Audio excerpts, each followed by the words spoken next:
Hello friends, welcome to my Cosy Haven. My name is Fiona. I'm really glad you clicked my video today. I'm just going to be chatting to you about the books that I read this week, what I'm going to be reading this weekend.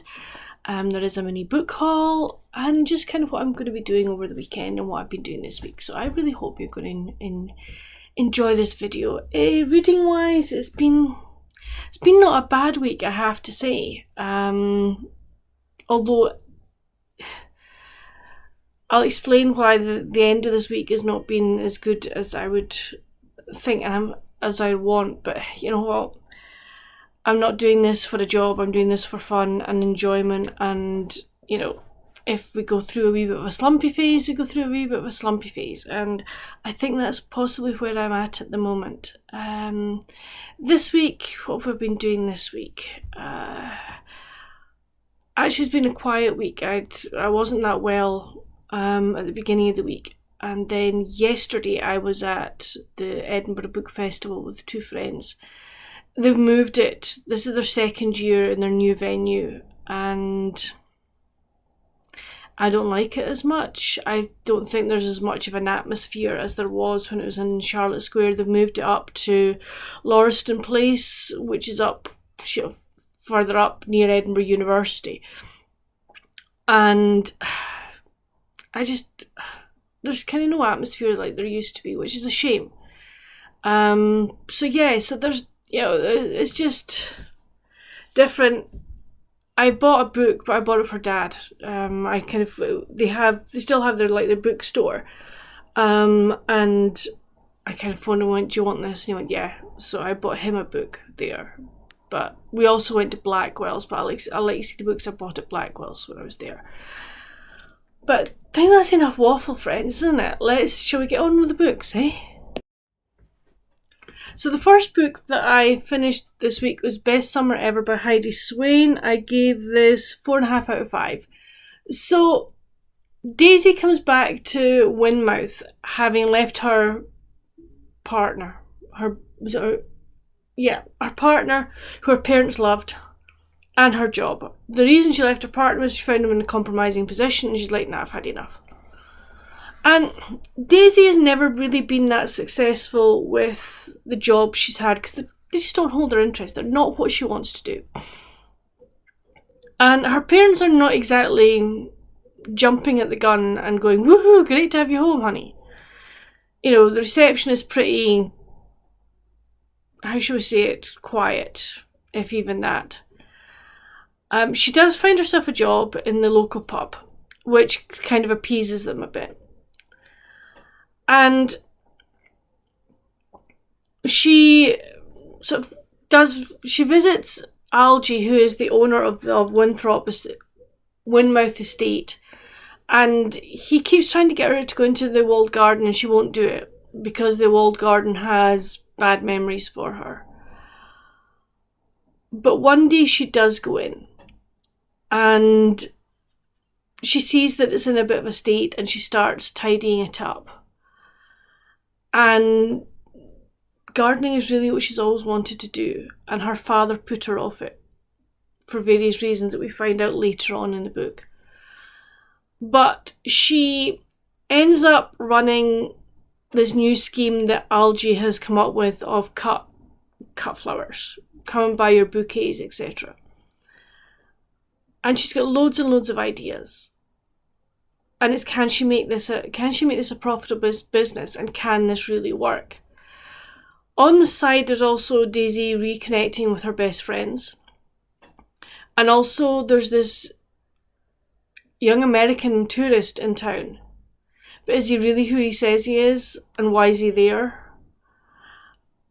So, and it's like, will they, won't they? It was beautifully written. I really, really like the characters. I love the setting. And, you know, I really like the way that Heidi sort of wrote the sort of, shall we say, not complex, but the reason why Daisy's dad did what he did. It was the effects that had on their relationship and possibly their family dynamic as well. I thought it was very, very well written. As I gave this one 4.5 out of 5. I really like Heidi Swain as an author, I really do. And she's got so many different series going, which is really, really nice. It means you can dip in and out of each one.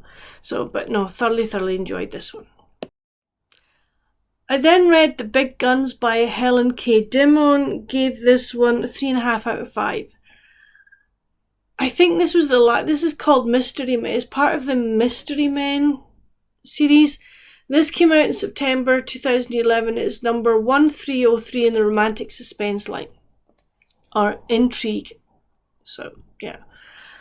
So, we meet Zach. And Zach is part of a group called Recovery Project, where they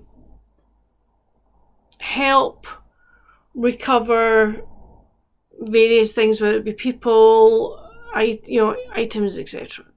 It's mostly people. But there's been a compromise in the witness protection program, and the blame was kind of laid partly at their door, and it was not true. And there's somebody trying to, shall we say, put the blame firmly on them. And one of the people that Zach's team are looking at is Stella Andrews, not because of her, but because of her boss. And he sees her being kidnapped. And he goes into, basically, shall we say, recovery mode. And he goes and tries and gets her. And it's like what that's having, what that does for the rest of the group. What does it mean for them? What does it mean for the people who are trying to get rid of her, get rid of him and the rest of the recovery team people? Why are they doing it? It was jam-packed. It was a page turner. I really did enjoy it. Although I gave it 3.5, I did enjoy it. I think maybe I needed to have read the ones beforehand just to get really the total backstory. But no, I thoroughly enjoyed it. It was a good read, and I would read from this author again. It was my first read from her, but I would definitely be reading it again. So yeah, enjoyed. Then on my Kindle, I read The Crepes of Wrath by Sarah Fox. Gave this 4.5 out of 5. I read this one. This was one of the series that was picked for me by my lovely friends here in BookTube, as one of my SAS ones for this year. I really loved it, guys. So for those of you that haven't read it, we meet Marley, and Marley is helping out at the Flip Side, the pancake shop, the pancake diner that her cousin Jimmy runs. Jimmy is in hospital because he's not been well, and he is itching to get home. But the day he's supposed to, he sort of, shall we say, he gets himself out of hospital the day before he's due home. But he says, I'm going to get a taxi home. But his body is then found on the beach. And it's Marley, she is trying to leave it to the local constabulary. But there are implications for one member of the staff at the Flip Side, and she's wanting to try and help clear her name.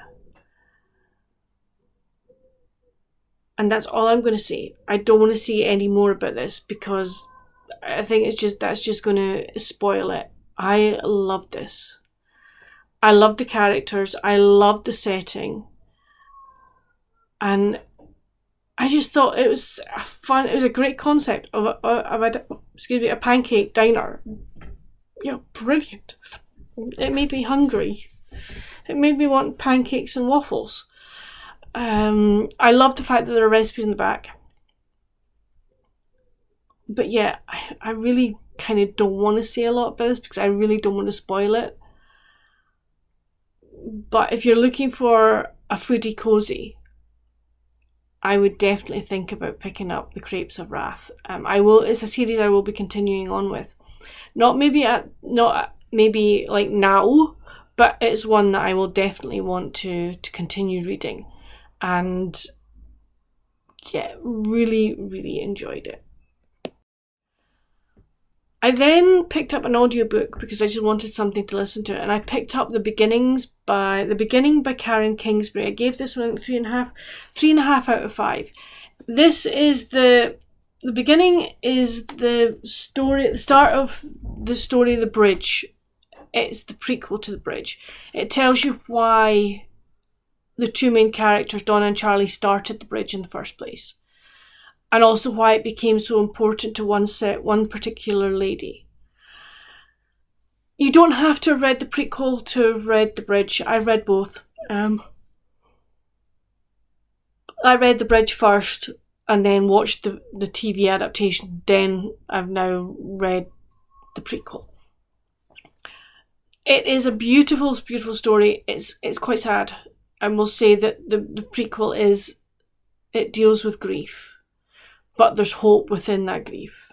So it's about the one part of it's about the death of a baby, and one is about the death of a partner in the Vietnam War. So I just it's not for everyone. I have to say I hadn't realised that going into it, and I was lying there in bed going, do I really, really want to be listening to this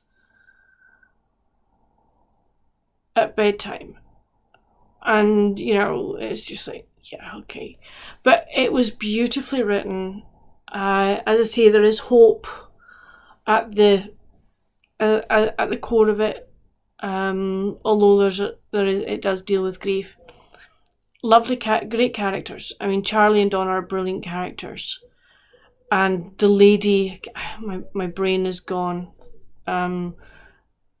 Her, the other character, it was just beautifully, beautifully written, and very sensitively handled, very much so, and with a Christian theme running right the way through it. So it was. I'm glad I've listened to it. I say, and I love The Bridge. So but no, very, very happy that I've listened to that one, so that was good. Also, I then started Pastures New by Claire Balding. I had this as an e-arc. I read 15% of it and I'm letting it go. It's just not for me. I just couldn't connect with the characters, and I just decided, no, I'm not going to push myself through it. I will sort of say, I mean, she's a great writer. She's a good writer. She's a very good writer, but I just couldn't connect with characters and decided, no, I'm not going to push myself. And then I also, as you know, I'd been reading Oathbound. I returned that. I just couldn't get into it. It just wasn't holding my interest, and I thought there'll be other people who are absolutely itching to read this book. And I thought, I'll just return it because somebody else is bound to really, really want to read it. So I've returned that one as well. So what am I reading? I'm reading Home for Christmas by Heidi Swain, and I'm on chapter 10.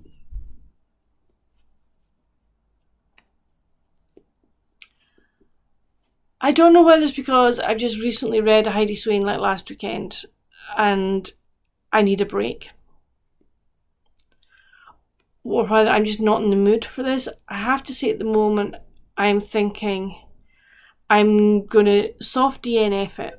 Not DNF, soft put away. I will go back to this, but I think I'm going to put it back on my shelf just now. I'll keep my marker at chapter 10 because I'll remember what it's about. It's, at the moment, I have to say I'm in the mood for a thriller, espionage, mystery type thing. And I think I am going to I need a kind of palate cleanser from romance and maybe Christmas stuff at the moment, and just get into that, which I think would be a good idea. I'm sort of slowly starting to get books for autumn, and they are going to be predominantly sort of thriller, cozy mysteries and stuff. That I don't need cozy mysteries because I've got a ton in my Kindle, so I'm going to make sure I read those. And I'm looking, as I say, thriller, fantasy, sort of esque type things. Not together, maybe not. But yeah, I just want that kind of vibe at the moment. I'm not really wanting cutesy romance. So the TBR pile that's up there, it may stay there for a while, and you know what? That's okay. I know I said I want to get it finished by the 31st of December. If I do, I do. If I don't, I don't. I've decided I'm not gonna absolutely chank it. And for those of you that don't know, chank it is a Scottish phrase, just going very fast. You know, you're chanking it for a bus, you're running really, really fast. So I'm not gonna just whiz my way through them just to get them to say, oh, I've done it. No, that's not what I'm gonna do at all. So yeah, I will see. I am going out with the other half this afternoon. I may make him do a little detour to Waterson's, and see what I can find. But I have got some bookish things. So I've got a couple I ordered and a couple that I bought at the book festival yesterday. So I ordered The Corner of Holly and Ivy by Debbie Mason. This is the next book in the Harmony Harbour series. What number is this? Are we on here? Does she give me a list? 1, 2, 3, 4, 5, 6. This is book 7. So, yeah, I'm going to be reading this with Elizabeth from Lizzie Fay Loves Books. This is our September read. So we are getting there with the series. Once we've got this one, we've got 2 to go. I then ordered Simone at the Shalley School by Amy Fletcher. This is a retelling of the first term of the Shalley School, but from Simone's point of view. In the school at the Shalley, we get Jo and Grizel's point of view. In this one, we get Simone's, and I am really looking forward to it because I think it's going to be a very interesting retelling, as it were. I am really, really looking forward to this. Then yesterday, while I was out, we'd gone to the book festival, and then we went to Blackwell's, which is another bookshop. It's kind of like the academic and independent bookshop that most of the university students, etc., use. And I'd seen on their website that they had a couple of certain books that I wanted. And I thought, I wonder if they got them in the store. No, they don't have them in the store. And one of them, like, we can get that one because it's no longer being published. I'm like, right, okay. So we'll need to go elsewhere for that. The other one they could get me, but at the moment I may actually just get it on Kindle because, I'm running out of bookshelf space. So it's like, yeah, okay. But that's by the by. There's one, I've got a list, and then this one was on it.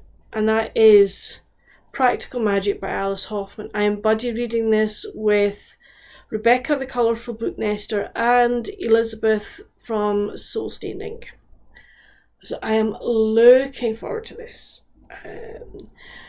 I have been looking at the ways, so there are 2 ways you can read this. You can either take Practical Magic first, and then read the other books that are the 2 prequels, and then the one after.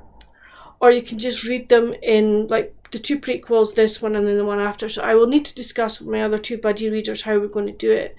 Alice Hoffman says you can read it anyway. It may be that you read Practical Magic first, because then you get, shall we say, the main story. And then you can go back and get the history of the family. Which, I'm not sure which way we'll do it. If any of you have read the series, please let me know down in the comments which way would you think we should read it. I would love to know. But I am really looking forward to this. And I'm also going to watch the movie as well, because I haven't seen the movie. So I definitely want to do both. And then I got A Fatal Crossing by Tom Hindle. I hadn't seen this one, but I had seen another one of his, which was Murder in Lake Garda, and I was really interested in this.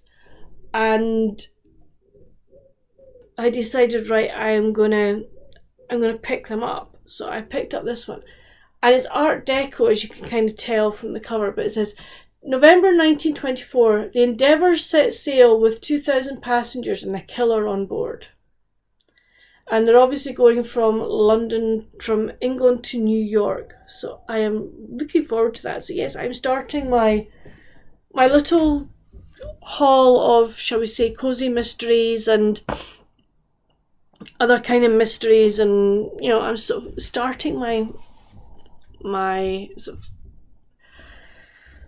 fall books, so that'll be good. Just my wee pile, you know. I also have up there, you can't see it, that I've got Gladys Tabor's book that I got from Still Meadow Sampler, that I got from Cousin Sonia. So I will be reading obviously the autumn section of that as well. So yeah, so that's kind of what I've been collecting, which is very nice, and there will be more added to it. Weekend plans, there's rugby on because the Women's Rugby World Cup starts. We'll be watching some of that. There's athletics tonight. There's other rugby as well. I had started the front of my pullover, but you'll see what happened in my vlog next week as to what happened to that. So I'll do more work on that this weekend, I think. But I just plan to take it easy. I'm quite tired, I say, after the book festival yesterday. And I'm going out with the other half this afternoon. We're actually going out for lunch. I need to pick him up in about an hour, so I need to get this edited and uploaded before then. But yeah, that's it for this video. It's going to be, it'll be fair, so it'll be a fair length. I've tried to waffle as much as possible. But yeah, that's it for this video. Please come chat with me down in the comments. Have you read any of the books that I've mentioned, or do any of them sound interesting to you? I'd love to know.